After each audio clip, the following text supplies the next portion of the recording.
The Nanaimo-Ladysmith School District has some tough choices to make right now. Faced with a massive budget deficit, the board has to make millions of dollars in cuts to balance its books. A-News reporter Brent Shearer has more on the story. He joins us now in our Mid-Island Bureau. Brent.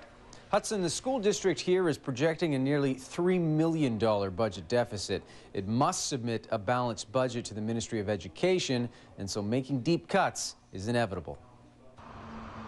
Students at this school might like some of the changes that could be coming their way. To make up its $2.8 million budget deficit, the Nanaimo-Ladysmith School District is considering giving students an extra week off at spring break and adding a few minutes to each school day to make up for that time off. It's a move that would save about $500,000. But while some students may like the extra vacation time, others say it's a bad move. Once you started with 5, what stops you to go to 10?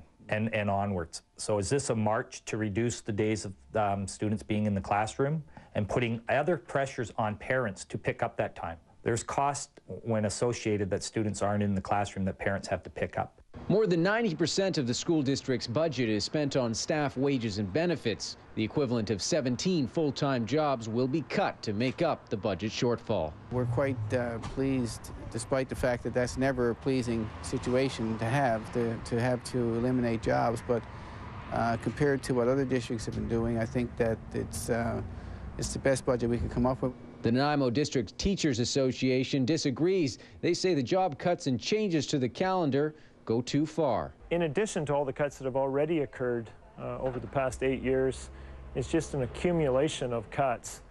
This significant cut of $2.8 million is on the heels of 8 years of significant cuts.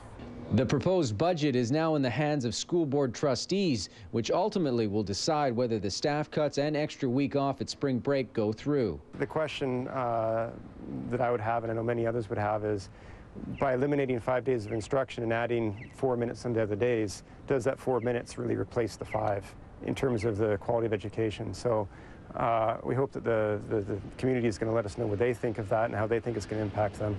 The school board will be making its final decision on the budget in early June. Over the next month, the school board here is asking for public input on the budget.